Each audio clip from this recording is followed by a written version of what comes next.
President Obama met with the mayors of Flint, Michigan at the White House today as the White House widened its response to the lead contamination in the city's water supply.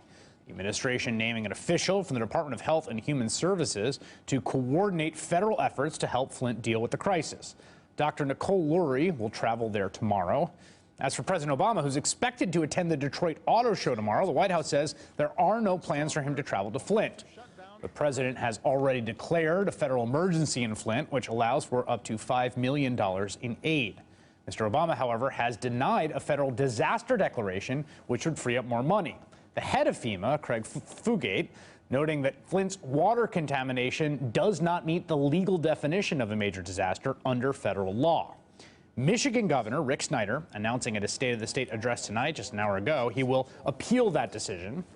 In the meantime, the two leading researchers on this water crisis who are sounding the alarm for months say they believe a Legionnaire's disease outbreak in the area, which sickened over 80 people and killed 10, is related to the city's water contamination crisis. This as NBC News reports that emails made public through records requests show that officials from the Federal Environmental Protection Agency knew as far back as February 2015 that Flint residents may be drinking water with high levels of lead. When NBC News contacted the EPA today, the federal agency admitted authorities had not moved quickly enough. In April 2014, Flint switched from Detroit's water supply to save money. Immediately, there were complaints about its taste and smell. In February 2015, the first test showed elevated lead levels. Officials insisted the water was safe.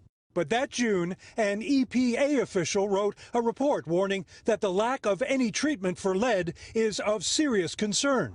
Officials discussed those concerns but took no action, while children and others continued drinking the water.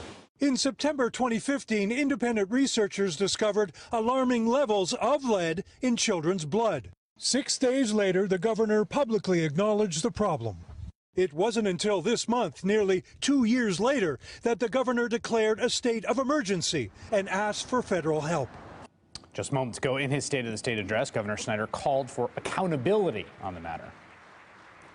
For those whose mistakes contributed to this disaster, we are fully cooperating with investigations and will hold those individuals accountable. And let me be perfectly clear to all of state government. In situations like this, they must come to my desk immediately, no delays, no excuses, period. Joining me now, a man who's called for Governor Snyder's arrest, filmmaker and son of Flint, Michael Moore. It is a great pleasure to have you here. I wish it was under better circumstances for your hometown. Well, thanks for having me on here, Chris. And the governor, just now listening to that, he's appealing. He wants it declared a disaster area, and it should be. And who should know better than this governor, because he created the disaster. He admitted today, I said on Saturday, I said this is his Katrina, but actually that I was wrong in saying that, and today he admitted it is his Katrina, but Bush didn't create the hurricane. Yeah, I mean, there was, in the sense of Katrina, there was an actual storm that was mismanaged. There was no storm that hit. There was no storm here. This was clean water we were drinking since I was the age of 10 in Flint. We were drinking this water in Genesee County. I came from Lake Huron. I just want to point out, when they say Detroit water, we were on the Detroit water. That's just because it's filtered through the plant in Detroit. Right. It was a Detroit water system, but it's coming from the lake. It comes from a glacial lake. Right. That's been there since the Ice Age. It was created during the Ice Age 10,000 years ago. It's a pure body of water. It's the third largest body of fresh water in the world. That's what we have access to in Michigan.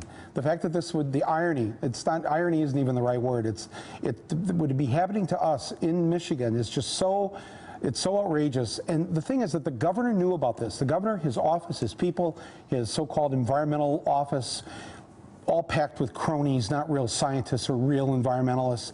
They did this to the people of Flint, and I have been calling for Attorney General Lynch to investigate, arrest, prosecute him for a crime that was committed, a crime of both fraud, of covering up, and of polluting the water. You got to understand this.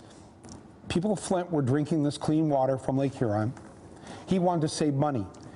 He removed the mayor and the city council because the town had gone bankrupt.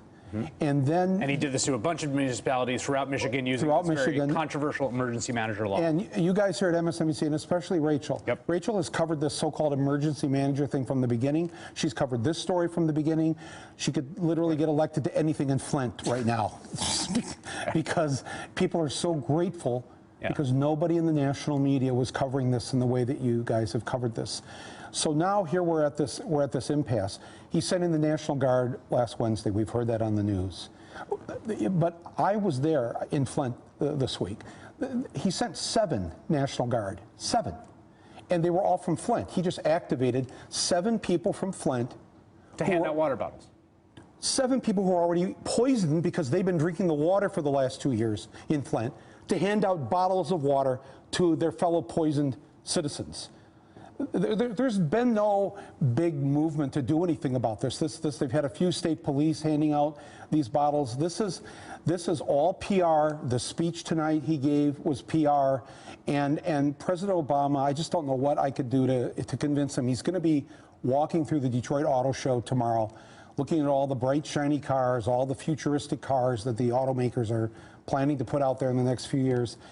And we're like a 10-minute helicopter ride from Detroit. You know, if he would just come to Flint, you know, don't fly into Detroit and fly out of Detroit and over and have that George Bush moment of looking out the window at Flint.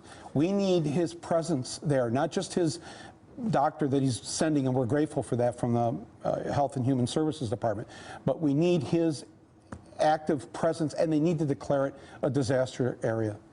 Flint has been a sort of afterthought in a lot of ways for a lot of people for a long time in the sort of process of deindustrialization. It's been hit by a million different troubles and problems visited upon it since the car jobs left. It was striking to me, Marco Rubio was asked on the campaign trail about this issue, which is now, you know, it's on the nightly news. It's no longer like a niche. Like, it's not, you know, everyone's writing about this. It's on the front page of the New York Times. Here was Marco Rubio responding. I want you to take a listen. Okay.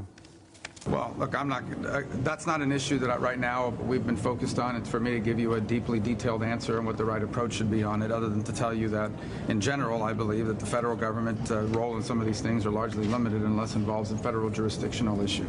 So I'd love to give you a better answer on it. It's just not an issue we've been, quite frankly, fully briefed or apprised of in terms of the role the governor's played and the state has played in Michigan on these sorts of issues. Let me fully brief Marco Rubio about Flint. This is the town where the UAW was born.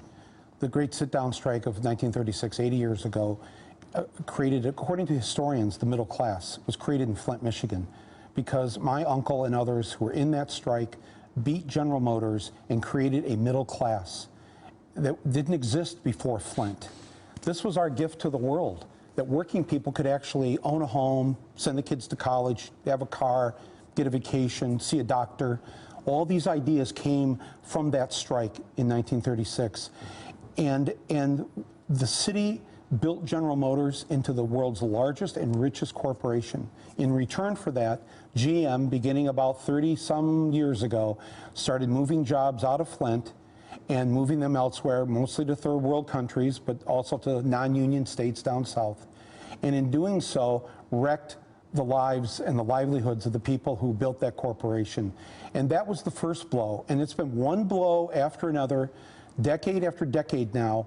Wall Street came in and did their job on Flint. The government has done it. And now it's like it was 200,000 people there before I made Roger and Me. Now there's 100,000 left. 100,000 people got out. And 8,000 children under 6 who have lead poisoning because their own government poisoned their water supply. And can I just say, when we say that number, 8,000 under 6, the total number of kids under 6 in Flint is 8,000. Right. All the kids. All the kids have been poisoned by this governor. Listen, this has become a campaign issue as well. On the other side, Democratic primary is very contested. I want to ask you a question about that primary if you're willing to stick around. Sure, All right. Don't go anywhere. We'll be right back with Michael Moore. Hey YouTube fans, I'm Luke Russert. Thanks for checking out our MSNBC channel. Subscribe by clicking right here and click any of the videos over here to watch the latest breaking news, mini documentaries, conversations from Shift, and other digital exclusives. Check it out.